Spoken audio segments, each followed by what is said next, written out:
Hey guys, Fusion 360 Evangelist Kurt Chan here, and today I want to show you how you can actually leverage the CAM Project Toolpath. So let's go ahead and dive right in. The example I have today is actually from one of our Instagram followers. Evan on Instagram actually submitted a Fusion CAM Challenge medallion, and as you can see, his wonderful masterpiece that he showcases all the different 3D toolpath strategies, but the one I want to concentrate on is the CAM Project Toolpath.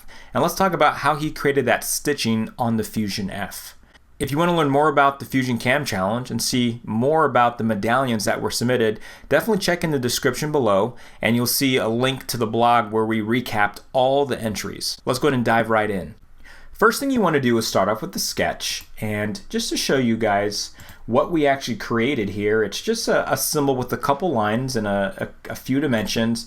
But the idea here is, I'm going to quickly edit the sketch, is we are actually now going to pattern that sketch all the way across to have it follow and create that nice web feature and that web look that was created on that Fusion F.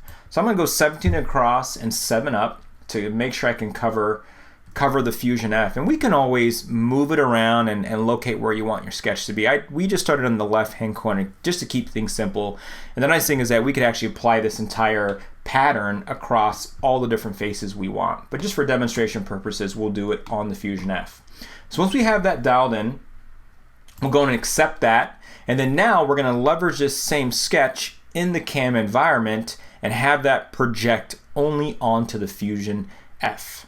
So let's hop back into the CAM environment. And now under 3D, drop down to project. And it's going to ask us for a couple things. We'll stick with the 2mm ball and mill that Evan used. And under geometry, under curve selections, you're going to go through and pick the pieces of the sketch that you want to be projected onto the face of your part.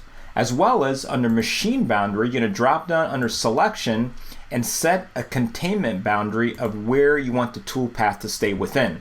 So I want the sketch to be projected within the green boundary on top of the Fusion F logo.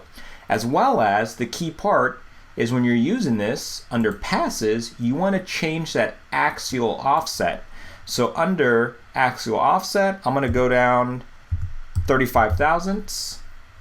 And now it's going to engrave on the face of the Fusion F, but leveraging the sketch that we're projecting on top of the Fusion F. Let's go ahead and take a look at the simulation. We'll leave it on all toolpaths so you can see it.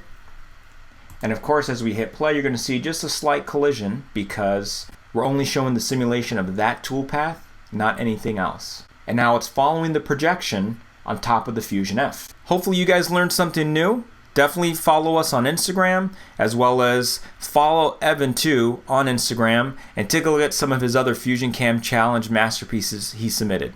Thanks again, guys.